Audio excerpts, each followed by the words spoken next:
Emma, thank you so much for joining me today on the recently rebranded An Idiot's Guide to Academic Research podcast. That is like perfect for probably what I'm going to offer. Well, no, I'm the idiot. Oh, okay. I'll clarify that. I'd take it. I think I want to just begin by talking about what you've been doing recently. You went and did a talk in front of the United Nations. Yeah, I was part of an event. It was the Commission on the Rights of Women that was being hosted at the United Nations in New York. And I was invited to be part of a panel event really showcasing looking at equality in sport and a generation for equality, and thinking about women in sport and beyond, and getting to showcase some of my work on virtual spaces and safeguarding athletes in virtual environments. So yeah, it was a really amazing invitation and opportunity to go and showcase my work, but also realise like the relevance of that. So people do look to sport to be able to provide some of these answers, and to be part of a broader discussion about the safety of women was a real privilege. Why do you think that is, that sport is used as that sort of vehicle? Do you know, the worst thing is I don't think, or maybe it's me personally, I don't think I've sold enough the work that we're doing in sport. That we realise that as this little microcosm of society, to be able to look at particular cases. My work looks at how elite athletes and their entourage can experience violence in virtual spaces. Yeah, but that's happening everywhere. As we know, like social media is really changing the way that we interact. It's changing the face of how we function as human beings in societies. And what it kind of made me realise is actually our work can show, it can be used elsewhere, and as part of that broader discussion to really understand these spaces and the impact of them on the lives of women and girls for this discussion, but more broadly, like people and society. So for me, it was really affirming that actually I probably don't sell enough the work that we're doing and its relevance, and to be part of that broader discussion at the UN, linked to the UN SDGs, and thinking about the safety of women was just, incredible. SDGs is Sustainable Development Goals. Yes. Ding. Yeah. Okay. And again, it really brought that to life. So I felt really privileged I was invited by the IOC, so the International Olympic Committee, to be part of their expert panel. And that's part of some of the other work they've been doing, looking at speaking more broadly about violence in online spaces and safety around major games. So, yeah, really cool. So can you elaborate a little bit more on the sort of things that were discussed at this panel, this expert panel? Can you delve into some of the sort of specifics of this problem? And, is it certain social medias as opposed to others? Is it across the board? Yeah, I think it might be good to give a bit of a backdrop as to how I came to do that work. So I did my PhD looking at how athletes can experience abuse within sporting spaces. A very long time ago, I competed at the top level, and my experiences at times were very mixed, but I would hear stories and also, witness experiences where you kind of think, would that be accepted in any other environment? But as an athlete, I was relatively silent to that. And then I went on to study sports psychology. And I remember being in a coaching lecture and, a university lecturer talking about the emotional abuse of athletes, and sitting there and thinking, oh, hold on, like that's how I was coached. So it led me to do my PhD in that area. And then I started interviewing athletes about the experience of being an elite athlete, the demands of high performance environment. I went into that thinking that I would look at violence within the coach-athlete relationship and all peer-to-peer relationships. And the athletes that I was speaking to started saying, hey, this is happening. I've experienced that. But try now being an athlete in modern society with one of these. And they held up a smartphone. They said, I need a brand, I need a social media following, I connect online, events are streamed, they're linked to me, and this has opened up a whole new world of violence that I didn't anticipate experiencing. And then I went to have a look, and I realised that that there hadn't been work done on that. And I think part of that is sport was quite slow anyway in realising that it was a space where abuse could occur. And so we've been so focused on safeguarding physical spaces that we forgot that the world had moved. And lots of people now interact in virtual space, and that had been a game changer. So what have we found? We found that athletes and their entourage do experience online violence. When you say their entourage, you mean like their friends, family, coaches? Yeah, because right. everyone around, if you look at the athlete at the centre, that everyone around them, be it coaches, medical staff, scientific staff, family, friends, just even some of the work that we've done has looked at organisational the fandom, that running commentary online around sports events that, is passionate, it isn't regulated, and often it's abusive. And people get passionate about sport more so than probably any other thing in life, it seems, from my perspective. And as you say, that probably often tips over into abuse. Yeah. And abusive sort of name calling. And that's it. And so I went and had a look at the research body, expecting it to be there. You kind of go in and you think, someone's got to have done this. And they hadn't. There was some early work from a fantastic researcher in America called Jimmy Sanderson, who had looked at online parasocial interaction, so that feeling of like being connected to sports fans and knowing them as a person. Like online made us kind of not just feel like we're watching people, but we can interact with them, and how that can turn toxic. So my first study just went and looked at, okay, well, what happens? What can we do to try and classify or understand the type of abuse that gets experienced online? And, interestingly, like I said, it maps to real world settings. So threats of physical violence, sexualized violence, discriminatory abuse, all of those things are present in virtual spaces. And then as I went on through the work, I started looking at the type of violence they experienced, and I realised that men and women, male and female athletes, experienced a different type of violence online. And often the violence that's targeting women athletes has a gendered element. It's very sexualised. It can be more physically threatening in ways, and that has led to recent work on gender-based violence online, and that was part of what I was speaking about on the panel. Right. So you're slowly sort of narrowing down because you're just realising that there's more specific problems with regards to gender and abuse online, as you say. And research takes you in different ways, doesn't it? And I've been really fortunate that, each study has kind of moved out of the next, and realising when you analyse data that what you're seeing here needs further investigation.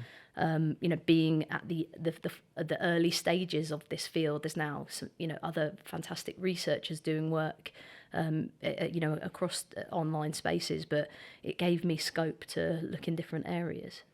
So I've got a couple of questions. Firstly, what sport was it that you performed at top level at? I played hockey. It feels like so long ago now.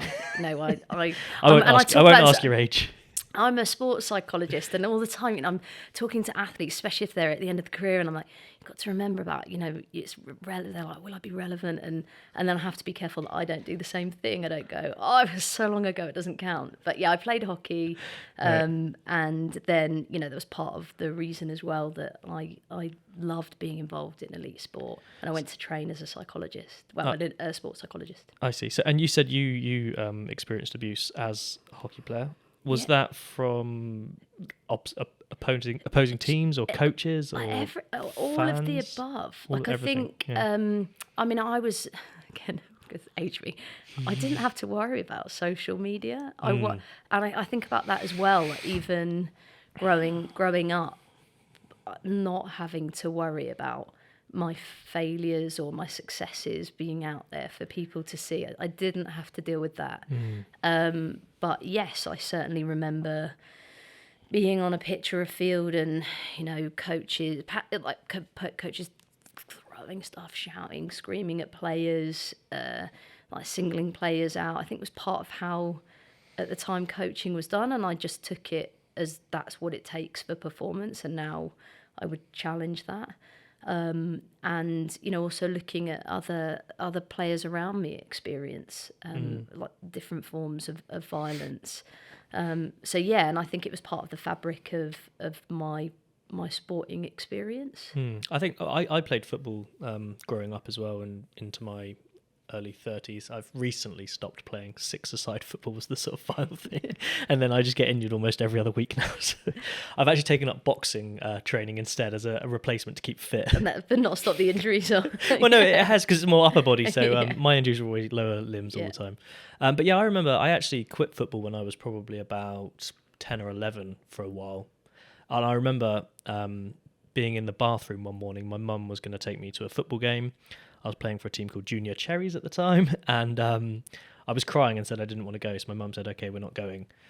Because of the week before, the coach and parents a lot of the time on the sideline were so abusive and just, screaming insults if you made mistakes, and just, for a child that young to experience that is a lot to take in when you're just trying to focus on the game you're playing on the pitch. Yeah.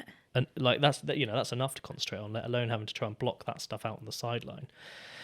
And it's like a lot of parents on the sideline can't control themselves when they get into that zone of being at a sporting event. Something clicks and they just become, Neanderthals almost, like. Yeah, and that it's that all there's now, and I'm really grateful actually to research in a field that is very inclusive, very supportive. I really look at some of the key researchers that I'm fortunate to work with or be involved with, and it's not about making people go further or faster. It's about the field, and I think that's because the work that we're doing really does have an impact on people's lives and their safety. And that research-based shows, it isn't. I've taken an elite sport focus a lot of the time. It isn't elite sport. It is across grassroots sports. It's about kids' playing experience, their enjoyment, parental behaviour or fan-related behaviour, and just that, we have different ideals of what is acceptable when it comes to the passion of sport performance. And I'm really fortunate to work with some researchers in Australia from Victoria University at the moment. They're just doing some incredible work out there, looking at disclosure, and the kid that sits in the back of the car and does actually speak to a parent because of how they felt. And unlike your mum saying, okay, you don't need to do it, or you're right, that's not right, them going, well, that's sport. That's what it takes. And again, their work out there, they've done some great work on prevalence of violence in youth sport and grassroots sports that just hasn't been done. And the field is fantastic. It's constantly evolving with brilliant people who are super supportive. So what do you think is the long-term solution to this, or is this something you're trying to work out as you do your research? Do you have something in, like, what do you, especially with the online stuff, it feels like it's out of control, really, like there's not really a way to govern it. And especially now with, we talk about embracing more than human interaction. We're not just talking about humans, we're talking about bots, we're talking about algorithms that are created. Well, and what percentage of the people who write the comments are bots? I mean, you never know, do you? You never know. No. You don't know where that interaction... there's fantastic things that come from lives that are connected, especially when we look at what we all went through with lockdown and what could have been led to further isolation if we didn't have these spaces. However, I think there is a growing political movement, a global movement to say these spaces need to be regulated more, but we're not in a place where we're doing that. Part of the thing that came out of the UN conversation was it's going to take a multi-agency, multi-country approach to this because it is such a huge part of life, but also there are significant concerns with welfare, mental health, addiction. The list goes on in terms of what the different parameters of how we interact online, how that will have an impact on physical interaction. What was interesting from sport is sports now are turning to AI to safeguard. So, for example, FIFA launched a report, World Athletics provided a report, among other sports, and they've put in almost like a buffer, so an AI buffer around games to keep athletes safe and to filter violent commentary. I was asked to comment on that. Well, I think it's great. So I sign up, I'm going to the Olympic Games. or the Paralympic Games, I sign up and I give my ID. However, this is a simple way of explaining it. I'm safe for the duration of the games. So it works sort of... It ring fences so it can filter information. So by location and time, essentially. And it can make sure that it removes or filters abusive comments. It can then give us an idea of the prevalence of those, the type of comments. It can then escalate to, policing agencies if needed. Like I'm safe for a game's time, and then I leave that environment. But it also leads to further inequalities in that if I'm in a sport that has money to put that in place, say, I was on the panel with an incredible member looking at integrity for the ITF, the International Tennis Federation, and yes, I'm an elite tennis athlete and I'm protected. That's not going to happen in every sport and every country. But also I find myself sitting here thinking that technology is available.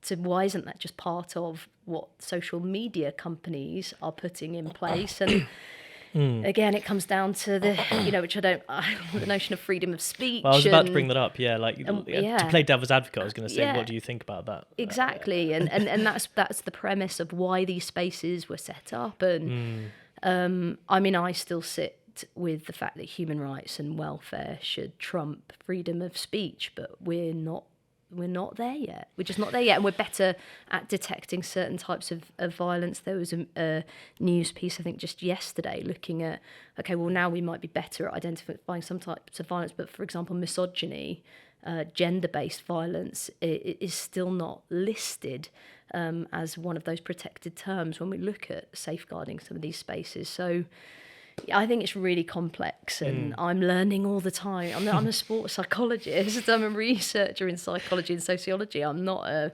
media specialist. So you are now. I know. You should see me. My IT skills are not great, but I find the environment fascinating. What do you think, if we can just dig into that freedom of speech argument a little bit more? Because I watched a short excerpt from an interview with Elon Musk yesterday, a BBC journalist, who was basically trying to push Elon to say, why haven't you put in like safeguarding things like this on Twitter?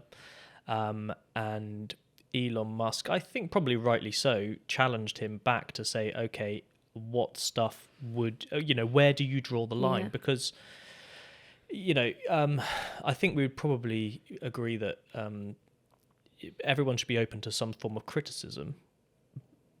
But then when does criticism become abuse? Is it the choice of words? Is it when it becomes too personal? It must be a really difficult thing to define the difference between, say, criticism and abuse or whatever. And that's it. And that's kind of where we're at the moment in terms of what would be deemed criminally abusive, for example. Because even you look at it, the beginning of this research area in social media, a threat of physical violence, so a death threat online, still wasn't deemed credible because it's online. But you hear athletes or other high-profile people saying that, and there is a very real fear for their physical safety. And those threats extend often beyond them, to their family, to those around them. And so really and I think they're critical questions about, well, what would be deemed freedom of speech, but what breaches that in terms of it, it affecting the rights, the welfare of the recipient. And I don't think we're there in answering that at the moment. But what we do know is that we have different rules for how we engage online. There's different levels of what we deem being acceptable. And I think, we each have those personally. And that's what we see in the research, that we don't view it as a real environment. We see it as an environment where it's just words online, and we don't necessarily see the impact of that as well. So the impact of our comments on others. I certainly don't have the answers to that.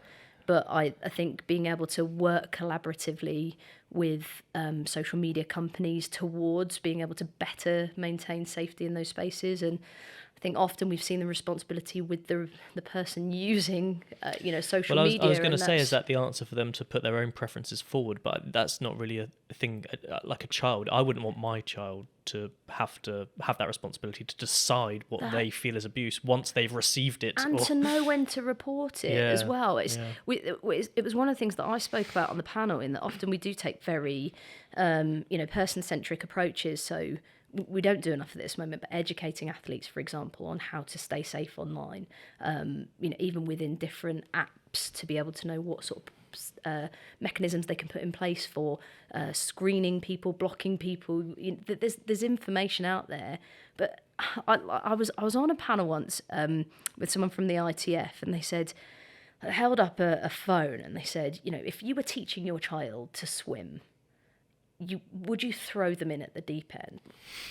Some people might argue, yes. But most of us would maybe put some kind of measures in place. Well, you don't want to put them off for life, do you? Yeah, we might put some armbands on, and we might we'd go through some safety filters. We'd give them some skills to be able to navigate the water safely, you would hope. But most of us would hand our child a smartphone or an online device and not think about it as being as dangerous.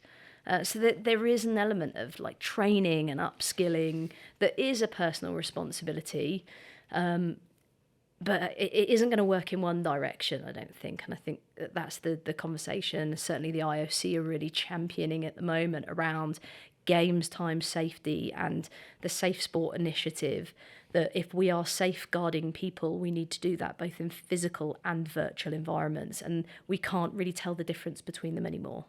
It isn't about, these worlds are intimately entwined. They're connected rather than being viewed as separate. Absolutely. I guess it's about education ultimately, educating both sides of the coin. And everyone. It is. It really is. You also, I noticed on your profile page on the university website that one of your research papers was about sledging in sport. So that's specifically abuse from opponents. Yeah. What do you think about that? Because again, to me, growing up playing sport, that's almost a part of the sport. It's a tool that an opponent has to gain the upper hand. Do you have a different opinion on that now you've sort of? Yeah, I mean, I've played sport. Of course, it's part of. And certain sports have a greater culture of particularly, that. I was thinking boxing, beforehand, Cricket's known for cricket sledging, like basketball as well. Interestingly, we were asked, so like you are often, myself, I was asked to do the piece that was, this is outright abusive. And there was another academic that was asked to do it, this is psychological strategy.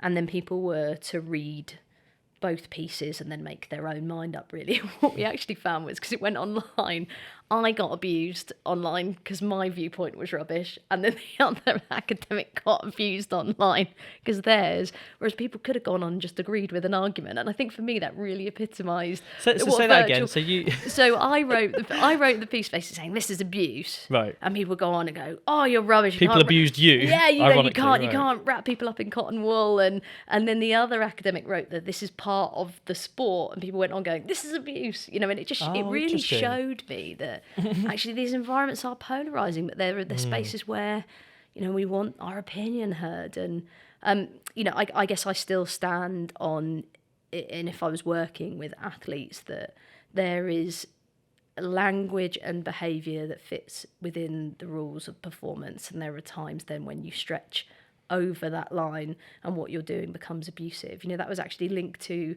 a cricket case where the language went beyond the sport. It became about thinking about the family, the people around a person, and again we've seen threats of violence that extend beyond. Like I would personally say that's not within the realms of the sport, but I'm sure people would argue with me. It's that win at all costs thing, isn't it? Was it Vince Lombardi or something? I vaguely remember from A-level sport. and that's where people justify behaviours, and that's again, I think, where some of the research we've seen on emotional abuse in sport, as an example, people find that harder. You know, if we look at sexual abuse in sport, we can easily say that's criminal. It has no place, and so, you know, it doesn't have a space in sport.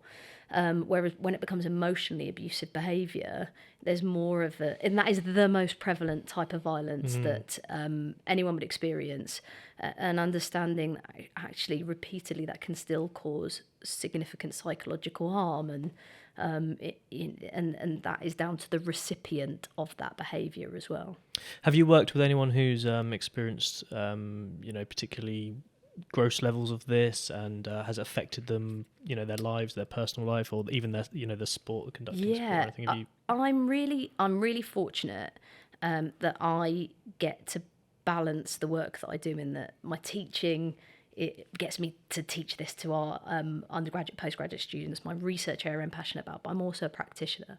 So as a sports psychologist, I've noticed that shift as well, that with screens around major games and an online social commentary, there's more of a consciousness around what will people say about me online? What do I need to put up with? The scrutiny of performances, the impact of that on athletes, confidence, performance anxiety, sleep behaviour, mental health. There is an impact on this, and we're seeing that more often, not just in sport, but the people that engage in online spaces can have maladaptive mental health outcomes as a result of that. I can imagine. I wouldn't say I've ever really experienced abuse online, but even you know, putting things up on social media, whatever, your work or something, and someone says something that's even just slightly critical about it, it plays on my mind for a little while afterwards. So I can't even imagine like someone at the top of the game who's receiving just, you know, hundreds and hundreds of abusive messages or whatever online, and how they can just block that out and still be able to focus. Yeah, and then let's face it, they're not just about they can be about performance. And, you know, the one thing I would say from working with athletes, they are the most self-critical anyway. Like, if I've performed poorly, I will know that and I will feel it. So to repeatedly see that has an impact. But that, you know, that isn't necessarily, it's when, you know, I have an example of an athlete that the fan base deemed them not to play well, and then the threats were about die. You know, you don't deserve to live as a result of this. You know, they become very, very aggressive in nature. They're very targeted. That's not within the running commentary of performance and fandom. Like, it's ridiculous abuse. Who takes time out of their day to do that as well. I can't imagine who these people are who type something like that and don't stop before they send it and think, I probably shouldn't send that. Yeah, it's not really necessary. You know, I'm wasting my own time doing this. Or there's a perception, especially with elite athletes, that, well, it's not them maybe managing their media, or it might not even go to them. But I would say a lot of athletes do want to have control over their own brand. Yeah, and rightly so, I think. Rightly so. And so it does go to them. And if not, you know, I might be asked for comment on it because a media outlet picks it up. So I do think that commentary is seen, and you know, it's part of that fabric of performance, you know. But it's not just older athletes either. I can think of a number of youth footballers transitioning from one team to another, and like the abuse that, you know, we're talking 15, 16-year-olds that get abused because they move club. It's rife. Yeah. I mean, it just reminded me of a story from. So I was probably in my 20s at this point, but playing for another local club here. But another club wanted me to sign for them. Bumped into them in a nightclub. A guy came up to me and said, "You're going to sign for us or what?" And I said, "Oh, I'm not sure." And he grabbed me by the throat and said, "You know, effing signing for us or what?" kind of thing. And his mates kind of came in and sort of pulled him away. But it was, people just get really riled up about this stuff. And that's at like Sunday league level. Isn't, you know, it's supposed to be good, just, you know, if it's for exercise or fun or whatever. I mean, obviously I took it quite competitively as well, but it's just crazy, I think. And now with even at any level, people can have a social media presence. And, you know, I think about for kids to not be able to switch off. Yeah. It's 24/7. Well, that's almost a separate, a it big, is. well, not a bigger issue, but just another issue, isn't it? Social media as a entity in itself, That's it. and how it's changed. And that, it's too easy to say, well, if you don't like it, switch off or sign out. Like, because I do, like I say, I come back to the power of these spaces, their importance. Like some of the work that we've been looking at more recently is on safeguarding and reclamation of power. I look at some of the key cases where we've seen change in sport linked to highly abusive culture. It's come from collective athlete voice online. For example, linked to the Athlete A documentary in America, and then the hashtag Gymnast Alliance. It's led to considerable reform and review of gymnastics, but that's just one sport example. But that came from people being able to unite online, and that wouldn't have happened in the past. We wouldn't have been able to have that form of collective voice. Yeah, so it's an important tool that needs to be somehow managed. You've also recently, what's the other thing you did recently? I made a note of it earlier. Oh, Team England. You were part of Team England, right? Yeah, I'm a sports psychologist, so an HCPC registered sports psychologist, and what does that stand for? I love picking Healthcare Professions Council. So it's quite a big thing at the moment in that like sports psychology, sport and exercise psychology is a regulated profession, and if people work with a sports psychologist, they should be checking that they're working towards that status, or that they are a registered professional.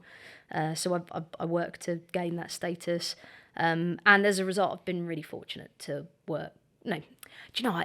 I saw someone speak the other day, and they said that we have to be less saying I'm lucky or I'm fortunate to do it. No, I've worked hard, and I've worked hard in my role as a psychologist, and as a result of that, I have taken athletes and teams to major games. And on the Gold Coast, I went to the Commonwealth Games with beach volleyball, which was a fantastic experience, and I was a team leader, so took a management role as well in that. And then as a result of that role, I got the opportunity to work with Team England at the Birmingham Games, so looking at the team behind the team, and supporting the transition out of games time, but also the COVID response in games time. Because the world had kind of moved on, but sport in lots of countries was still functioning under a COVID bubble, and Birmingham was under COVID protocol, and we knew that we had teams coming into that games time environment, and we could see positive COVID results, and that would have the potential to cause both a medical and a mental cascade. So I was in there as a psychologist,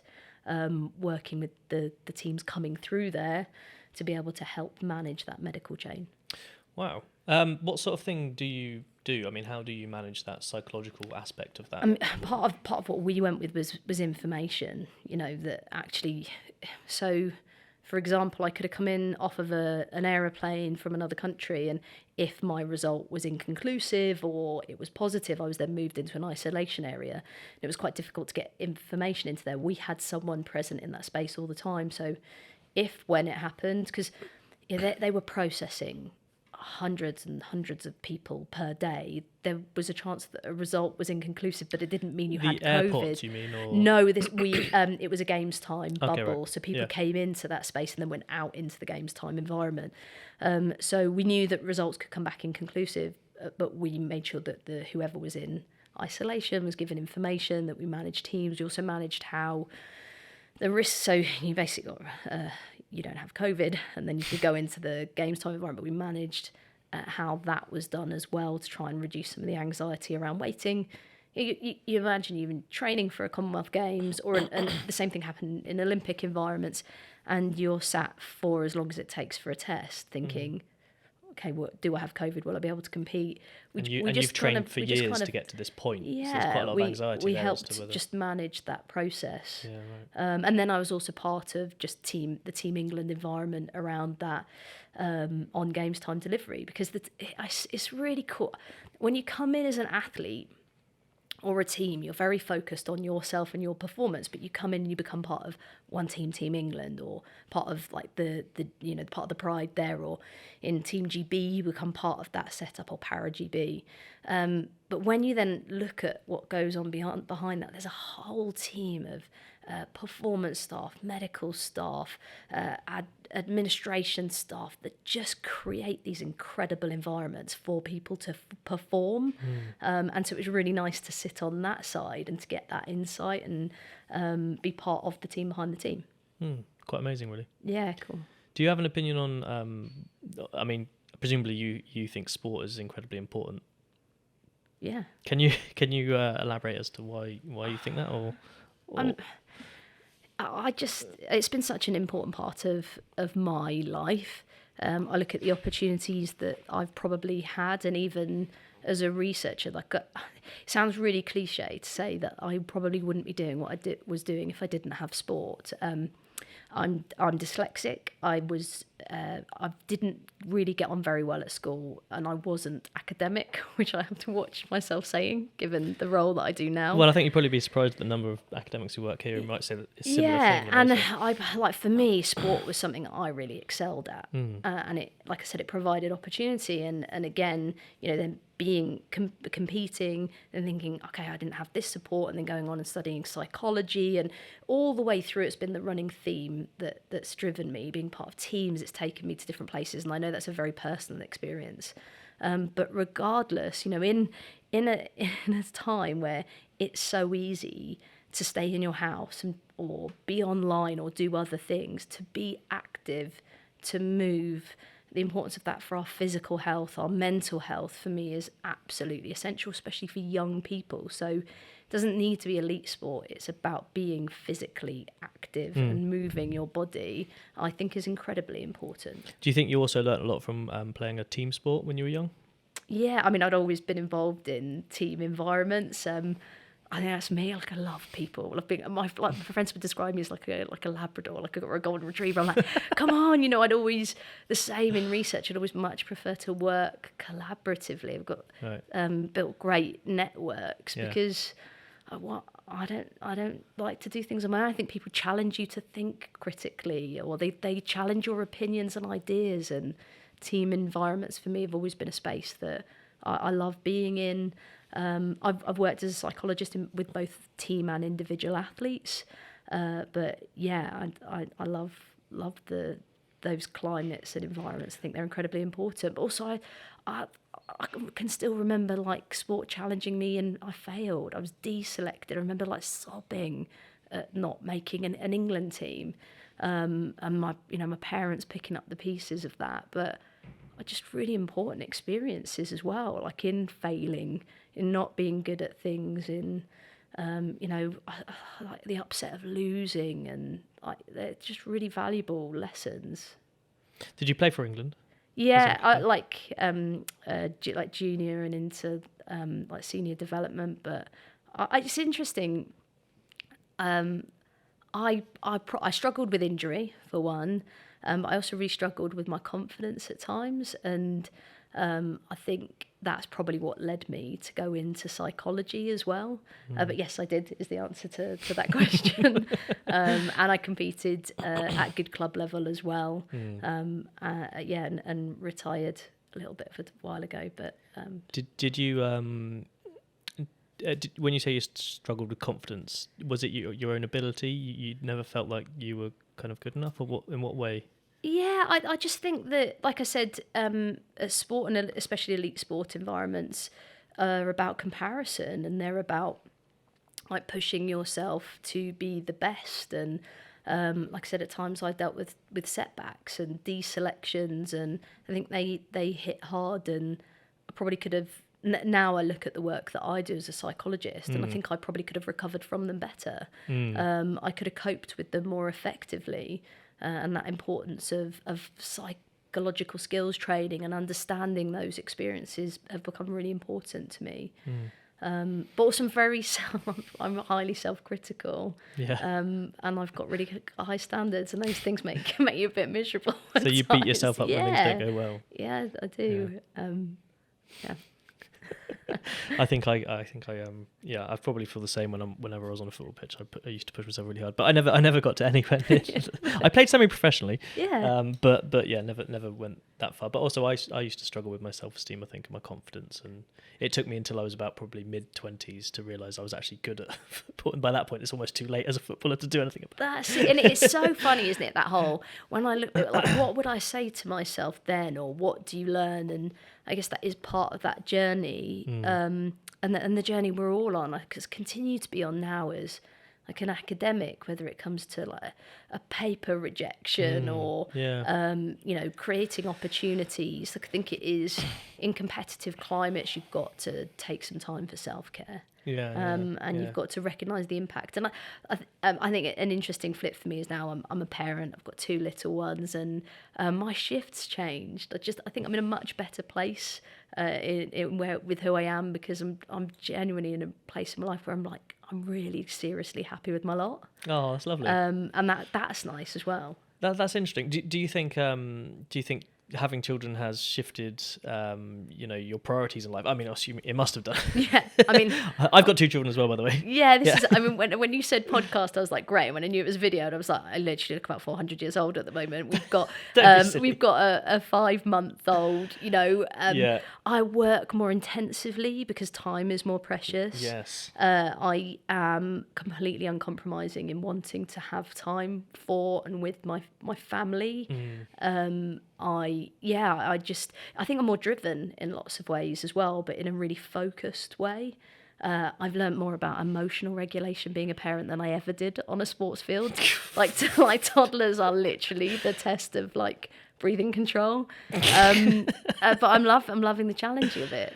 Yeah, it is a challenge, isn't it? Yeah. Especially when they're that age, and I don't. You can't talk sense to them. You can't if they're crying or whatever. Yeah, it's just, and I think that we have to have these conversations about that. Especially in academia, where we expect to be pushing in different areas, be it research or practice or teaching, about the balance of that with lives at home and caring responsibilities, and as a woman academic, being able to balance those things for you as well.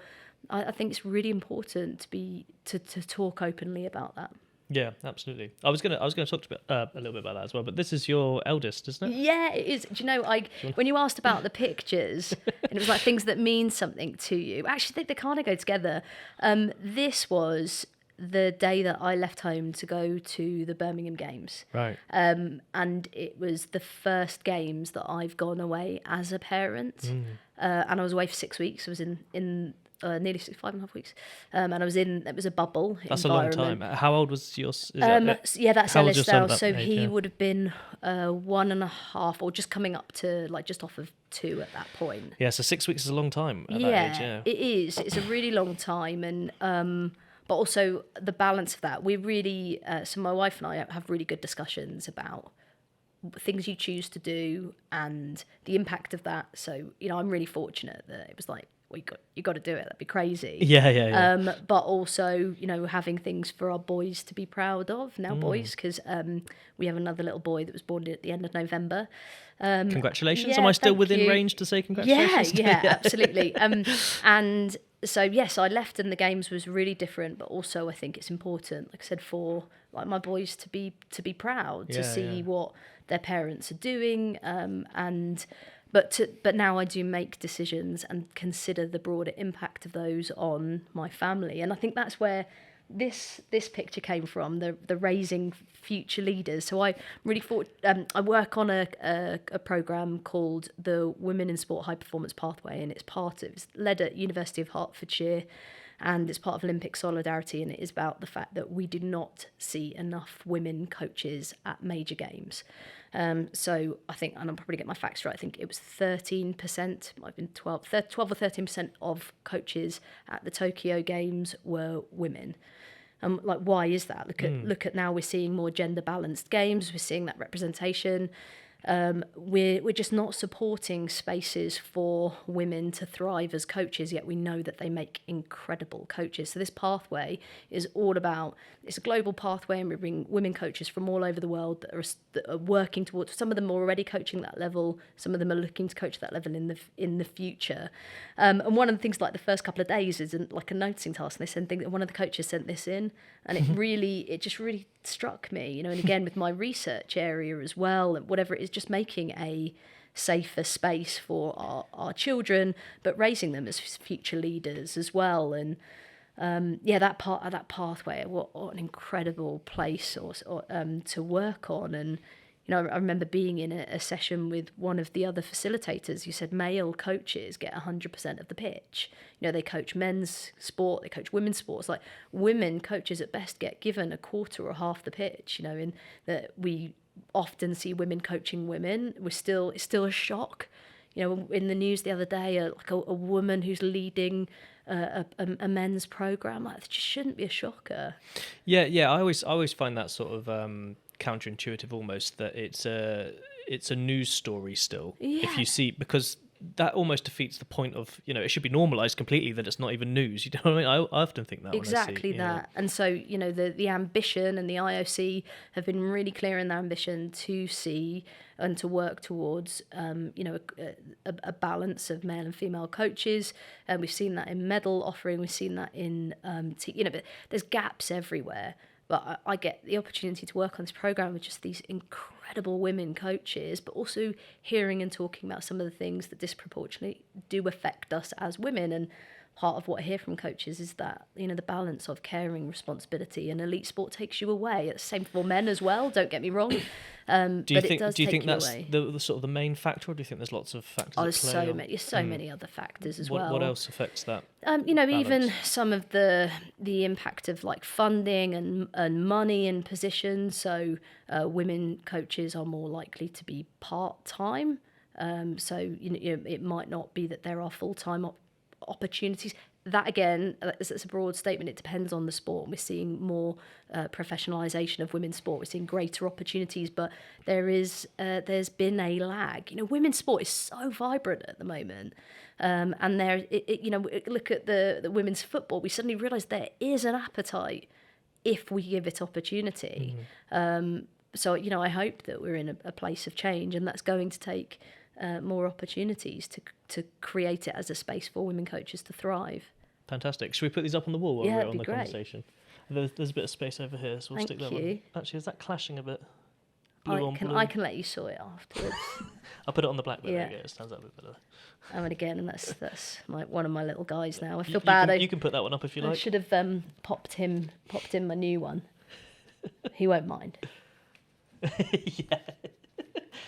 You'll have to bring the 5-month-old a photo next time. I know, and just stick his little head in. That's what I do, but yeah, I do. I feel a responsibility as well, especially social media. It's not going to go away, but our kids are going to be navigating a world that was so different to the one that I did growing up, and I'm sure that's the same for every parent. Like the world moves and it changes, and I think moving with it is important, and understanding that, and understanding the space and place of media, social media interaction in the lives of our children is really, really important. But I hope that I'll have a small part to play in making that a little bit safer. Fantastic. You mentioned, motherhood is a let's say, I don't know, a blocking point in terms of career progression for coaches specifically. Are you finding now that you've got 2 young children that you're having to sacrifice work stuff at all? Is your working pattern changed? Is it having an impact in that respect? Yeah, and for your wife. Does your wife work? Yeah, both of us work, so we share caring responsibilities between us. Both have careers that are important to us. I certainly think, even with periods of, I'm really fortunate actually. Bournemouth University have been fantastic in support, even if it's not necessarily it's supporting in the way that they can. As I didn't give birth to our children, the opportunities for parental leave are very different for me. So I've had the 2 weeks partner leave, which I certainly don't think is enough. I don't think it even scratches the surface, really.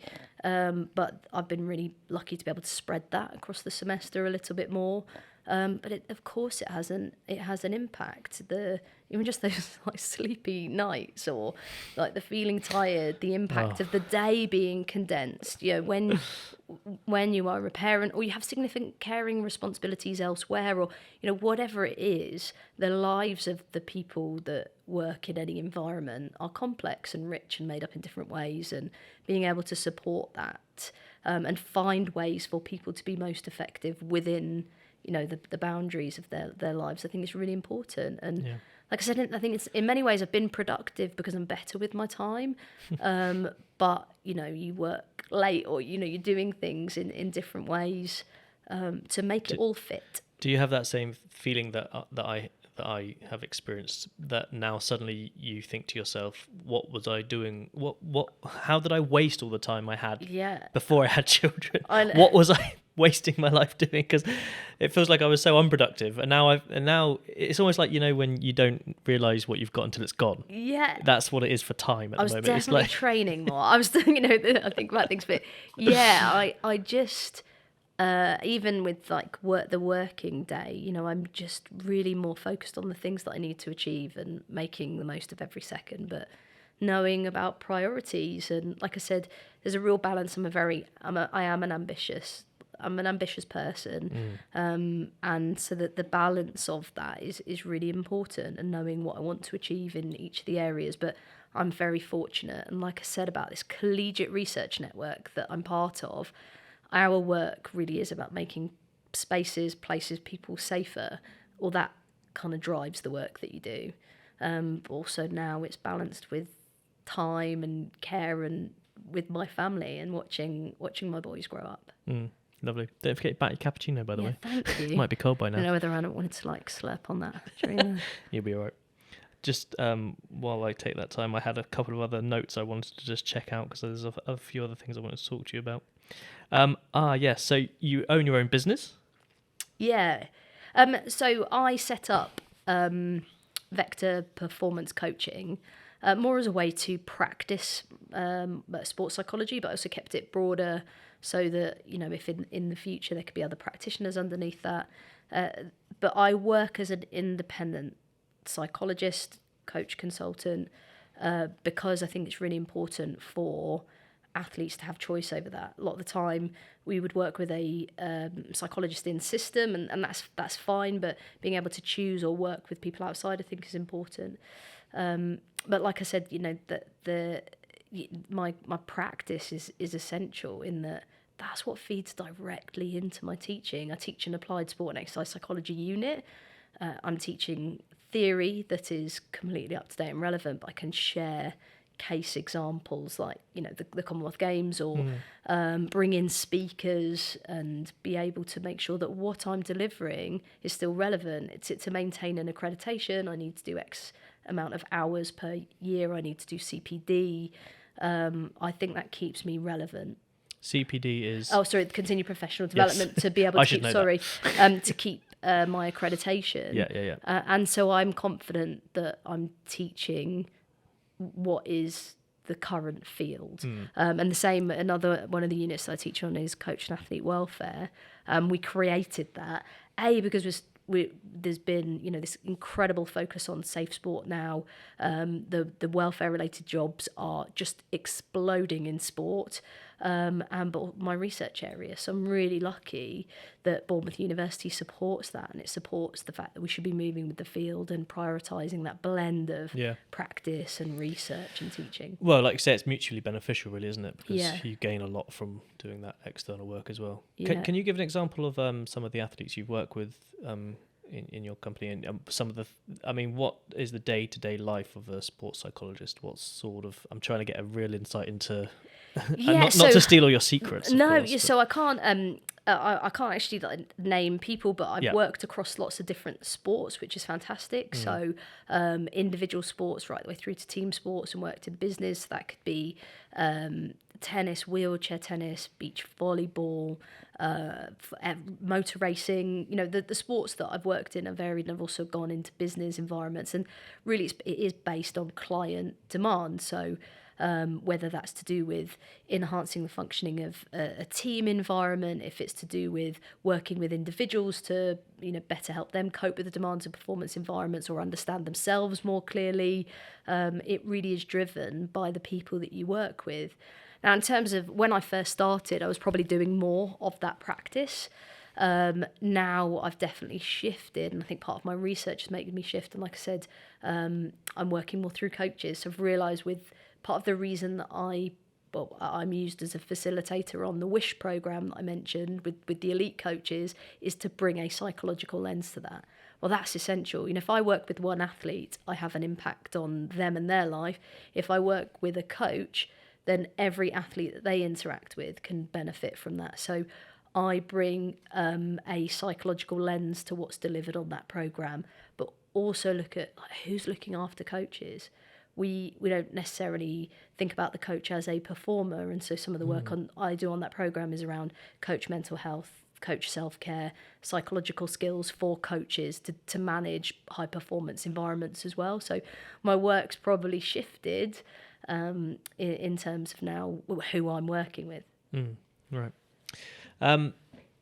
What was your life like growing up? Like you mentioned you played hockey a lot, but what was your sort of family life like, and where did you grow up? I grew up in Berkshire, so a little place called Wokingham. Actually, I was born in Germany. My dad was in the military, so we lived out in Germany, and I was born there, and then moved back across. Just a really normal kind of middle class environment. My dad was in the military, and then he left to be in the military for 25 years. Right. My mum was like a real role model, actually, in that she didn't have any qualifications. She left home very early. She started off as a secretary, and she worked her way up to become the managing director of a company. Just real graft, But in terms of that, I remember my mum working a lot. But my mum and dad both worked a lot to create opportunities for my brother and I. If I needed to be at a national camp in Lillyshaw, they got me there. But they were quite detached. I remember we talk about those parents on the sideline. That was not my parents, I think I probably thought they were disconnected at times. Now I realise they just cared enough to leave me to it. But also, didn't want to put additional pressure on me in any way. So I think I was very lucky in how they managed that. But it's interesting, that balance, isn't it? Because I think this often, crosses my mind as a parent now. I mean, well, loads of I'm always questioning all the things I'm doing as a parent now.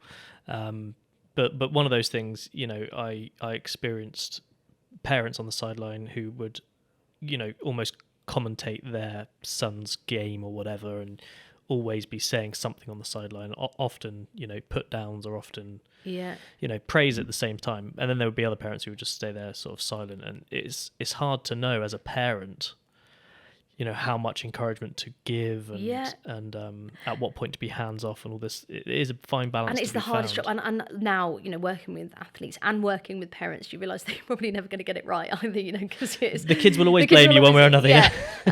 I was really lucky, actually. Neither of my parents played hockey. My dad played rugby. My mum was pretty good at lots of different things, but it was my PE teachers that hockey was a big thing. And so I think I always had that. I don't think they ever really knew what was going on either, but they'd be there and they'd shout and support. But I was really fortunate that they gave opportunities for my brother and I to do the things that we loved doing. Did you have a core role model as a PE teacher at all? Was We had a whole PE department that were just incredible. And still now check in. When was I at school? So long ago, started a long time ago. And one of my old PE teachers, Libby, still every now and again, just checks in, asks how I'm doing, and has been, a feature of my life. But the whole department were just great. I lost my mum during the pandemic, and we lost her suddenly. And it's funny, it's not until you lose someone that you realise what an incredible... my mum was just this quiet doer. She'd kind of create opportunities for the family to do things, or did so much behind the scenes that you don't realise until they're gone. And it really made me reflect or look back at, I guess you look back because you kind of grasp the memories. And I realised that while at the time I probably thought my mum was, not that she didn't care, like my mum wasn't pushy. And now I realise that she actually just created this incredible environment for my brother and I to excel, to be driven, but to know that we were doing it for ourselves rather than my parents pushing us. So they were always just unbelievably proud of anything that we did, but not to the point that they said we always had to do it. And I even like talking about that deselection letter that came through, I remember my mum saying, like, you don't have to do that. However, if you choose to, we'll help support you in coping with that. And pretty amazing, really. That sort of freedom to at least feel like you're making your own decisions. That's it. And whether you are or not, and again, I think it drives, like going back to the boys, it drives me to be, the best mum that I can, especially like with the absence of my mum there. Yeah. Did your mum die of COVID? No, we found out in January that she had cancer, but it was curative. So she started treatment, and unfortunately, the chemo led to sepsis. So we quite literally lost her overnight, and that just. It was like absolutely devastating for our family. And she saw, so we had our 12-week scan for Ellis, and she saw that, and we lost her the next day. So I look at the impact of that on my life, our life. It was just huge. I think loss in any way is profound and devastating. But also it doesn't half make you, or made me, and maybe that's the person that I am, and the training I've had, really consciously look at what's important to me, where am I going, where do I prioritise time, because it made me realise that it literally can change overnight. And that's not, not an exaggeration to say that. Everything could change overnight. But I think everyone felt that in COVID as well. And we went through this period of very personal grief because we couldn't see anyone. It was right in lockdown. We weren't allowed to have anyone at my mum's funeral. My brother couldn't get home from Australia. So it was just a real period of reflection. And yeah, but I think I now have I've always had a zest for life. I love people. I'm a passionate person, but even more so, probably makes me unbearable if I'm honest. Well, I don't get that impression. Yeah. It's good. I think it motivates people around you if you're like that. Yeah, it's nice. It's refreshing, actually, to be honest. But it's because also that we do have an impact on people, and I'm very passionate about people and relationships, and it's often on the coach program that I work on, just done a session on storytelling and looking at, one of the things was like bringing artifacts. So thinking about artifacts, and mine was like this ring. So it's like gold band. It was my mum's ring, and my dad gave me that on the day that we lost mum. And initially I put it on and it felt like it was like heavy with like missing that person. But now it's just a real like reminder of the things she did. My mum listened. If she was to meet you and say, "How are you?" it's not just the process of asking someone, the throwaway. Yeah, right. My mum would genuinely have meant, like, "How are you?" and would have listened to the answer. And now I look at it and I wonder, I'm in the job that I'm in, or I went into psychology where it's a listening, caring role. Was probably what I saw like my entire life. I mean, this is also what she'd like ding on a glass if she wanted to fill up. So I'm apparently now the family like owner of the power. Would that be for your dad? Yeah, absolutely. Come on, hey, Jim. Come on, Jim. Like, get me a glass of wine. I love that. Yeah. Amazing! It's amazing that you now wear it. That's lovely. Yeah. Really so, nice and touch. It does. It reminds me of just what's important, I think. There was another note I had that I looked at when I looked at my phone a minute ago, which was you did a study in 2016, which was about homophobia in football. Yeah. So 2016. How many years later? 7? Yeah. Is that right? Is that good maths? Yeah, pretty much. I'm terrible. Don't ask me. Yeah. Do you know, interestingly, to credit the work, so we've got an incredible team of academics within the sports department. sport and event department, and also across into sport and exercise sciences. And it was a colleague of mine, Dr. A.D. Adams, his work looking at masculinities, but also looking at gender and sexualities. And so I had the opportunity to work with him on some of that. You know, he really looked at what the climate's like as a straight male, but to be able to create inclusive environments or climates in football spaces. So that's where that work came from. So I certainly don't claim it, and he's incredible. Did you work on that? How were you involved? I mean, yeah, so it was the opportunity to, again, when you work with people and you look at data so I'm a psychologist, he's a sociologist, we just look at data differently. We use a different set of theories or lenses to be able to look at that. So it was the opportunity. So that particular paper was looking at data from young boys and within a football club environment and their attitudes towards. At that point, it was a gay athlete coming out. You know, I think the study would need to be really different now, especially when we're thinking about LGBTQIA plus and the range of factors that we need to consider in all sorts of environments. But we looked at their attitudes towards a gay teammate and whether or not the acceptance of homosexuality in football spaces. And actually, you know, some of the work looks at really inclusive masculinities as well. But I mean, we're still not at a space where we see openly out male athletes as often. So, do you think we've moved on a bit since then, or? Yeah, yes, and I mean, I certainly think that. In women's sport, we it's not as taboo for women athletes to talk about their partner. I think it depends on who you read, and there are some researchers, like I say, that talk about really inclusive spaces and attitudes, but we've still got to see that translate into athletes being able to be comfortable with who they are whilst they're playing, rather than needing to come out in retirement. So can I sit on the fence? If you like. Sure.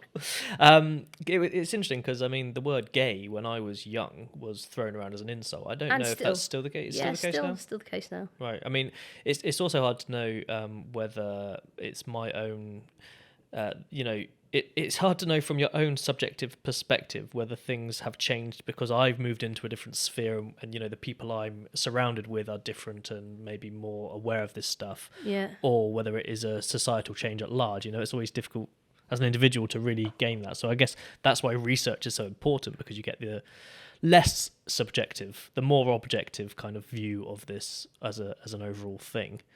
But yeah, I remember the word gay just being slung around all the time. Like, you know, just someone does something that you find, they failed at something. It's just gay kind of thing. Yeah. And it was just so commonplace to do that. And still, you know, I look at, even though some of the work online that I've done has now focused on women athletes, even the language or discourse in terms of it being gendered is also linked to sexual identity as well. And some of those terms are still used as insult online. So that gender-based violence, or, you know, the slurs that would get thrown at male athletes would still be gendered in nature and linked to identity in lots of different ways. I and again, not to get into that in here, but even looking at some of the discussions as well on gender identity and trans-inclusive spaces, like sport, again, is going through, as is society, going through another incredible period of like a polarised debate. And yeah, I think it's a really challenging time for people that have have sexual identities across that spectrum. Do you think sport reflects society in that way? Quite often. I think we only look at elite sport, and that's a shame, because elite sport is different.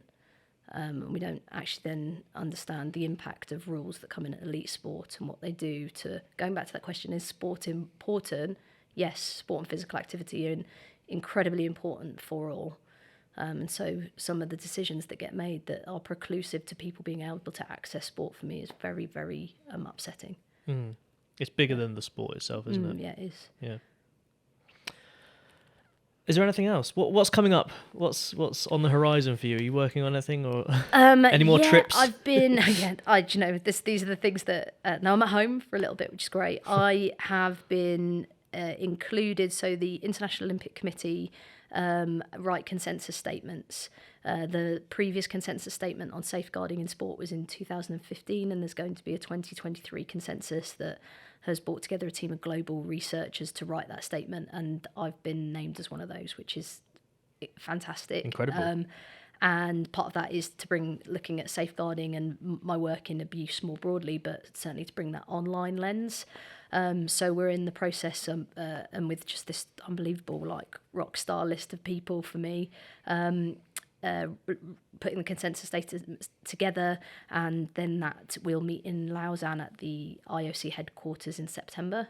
Whereabouts is that? In Switzerland. Switzerland, sorry. Yeah. Yep. So that for me is just like a really great achievement. But again, possible, I think, because like I said, this network that I'm part of that doesn't just raise themselves up, they pull people along and say, hey, have you been looking at that person's work, or this is happening.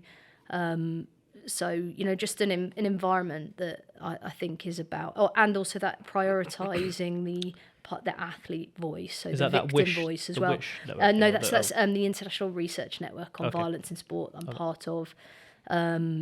Has just been great in bringing people together globally to share, what's happening, where are we going, what are different countries doing. But it's just a great thing for me to be included in that. And what else is happening? Stuff like doing some great research and great collaborations with, like I said, the partners at Victoria University, but also Charles Sturt University in Australia, both in online and virtual spaces, and just trying to keep the work going. There's a Safe Sport International Conference in September, which is about more about safeguarding and the future of safe sport. And as part of that research network, we're doing a research day for day one of that, all about showcasing the new and emerging research in the safe sport field and creating this really inclusive space for new, emerging and or current researchers to share practice and, like we said, to look at some of the priorities of the field moving forward. Amazing. I think the work you're doing is just phenomenal. As I say, I think it's bigger than just sport, actually. I think it's a societal thing, but I think sport could be the mechanism or the vehicle to promote change wider. That's it. Personally. I can confidently say that the work that not just I'm doing, but it's being done in the field, has an impact on policy, on practice, on theory, but more important, that stuff's almost like nonsense in that it has an impact on people. And like I said, if I think now as a parent about fostering safer, inclusive spaces for my children and other children to access sport, well, that's a really great legacy to be part of. But know that I'm like this, and there are people everywhere in my field doing incredible work. And I hope it will continue to sort of snowball and get bigger and bigger, that field of work. Cause I think, the International Olympic Committee, thanks to the Safe Sport unit there, and the team through the IOC within the Safe Sport unit are just fantastic, has just committed 10 million per Olympiad to safe sport. Like that's, and it's a step. That sounds a lot. Is it sounds a lot? Well, it's a, I'm sure it won't go that far, but it is an incredible platform to say this matters. And it's almost the acknowledgement of it. Exactly, yeah. and to look at that and to look at what that will do across international federations, but also to globally say that there is work to be done. But that comes down to some of the work of previous researchers in the field and what they've done, but also mention the Safe Sport unit at the IOC, and it'd be fantastic to see. And part of that remit is to see that have an influence on the ground. And they're doing amazing work. Anything else? No. Should we wrap it up there? Yeah, thank you so much for having me. No, Dr. Emma Kavanagh. Nice. Does it feel weird saying doctor? Because to most people it does. I know. I'm like, oh, yeah. Thank you so much for coming on. It's been brilliant to talk to you. I really appreciate you coming. Thank you. Thanks.